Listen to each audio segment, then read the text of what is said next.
Okay, Dr. Ron Cutler, Director of Biomedical Science Degree Programmes, Queen Mary, University of London. And Tess Clarke, Marketing Manager at Milton, UK.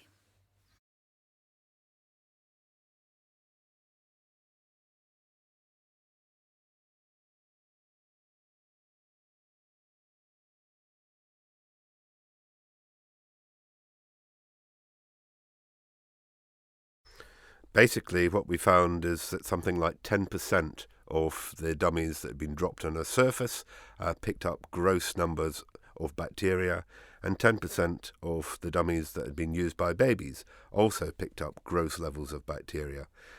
In the case of the environment, the bacteria tended, of course, to be environmental organisms, which generally don't pose any threat. However, in the case of the bacteria found on the dummies that had been used by babies, the organisms there were normal fecal contaminants. And how this relates to Yorkshire, so we can inform you that within Yorkshire and the Humber, around 66,500 babies are born per year. So how that relates to the research is for all those babies using soothers, approximately a fifth of them could be using soothers that have been contaminated by harmful bacteria. And how that translates, being a mum myself, that means poorly babies, upset tummies, disrupted family life, sleepless nights. And it's just something that that mums listening within Yorkshire just won't want to hear, and they'll really want to do their best to be able to protect their babies from these germs.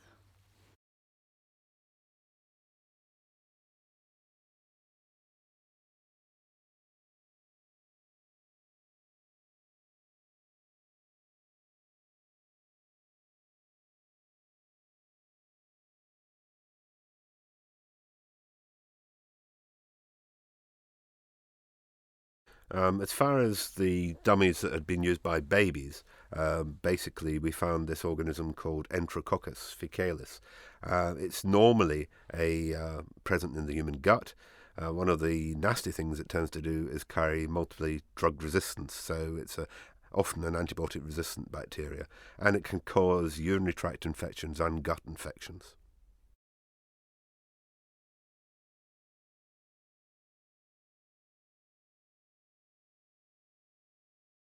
Well, we did drop these new dummies in several places in the environment, and surprisingly, we found that the kitchen wasn't a good place to drop your baby's dummy, nor were the soft play areas.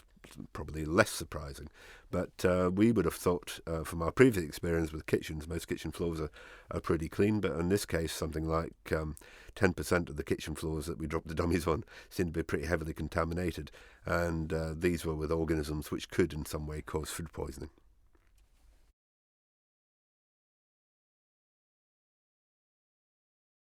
Well, here at Milton, we recommend sterilising a baby soother up until the child's first birthday, because a baby's immunity is particularly low around 6 months old, and it doesn't reach its full potential until later on in the child's life. So we really do recommend that for the first year, parents are vigilant and aware of the need to sterilise their soother.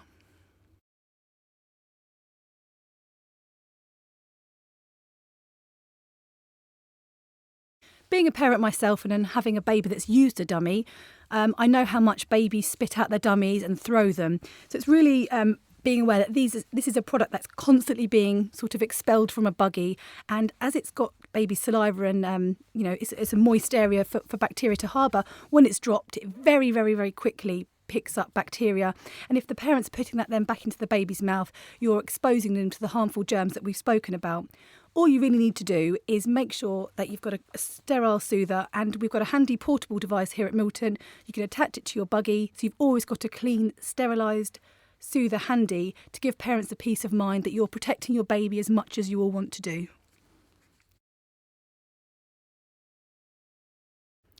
We've got a team of experts here at Milton that are ready and waiting to answer any questions that parents have, both about the research and also just protecting your baby in general from harmful germs within the environment that we've spoken about. You can go to the Milton Facebook page and post your questions there, or get in touch with us, and we'd be really happy to help and hear from mums.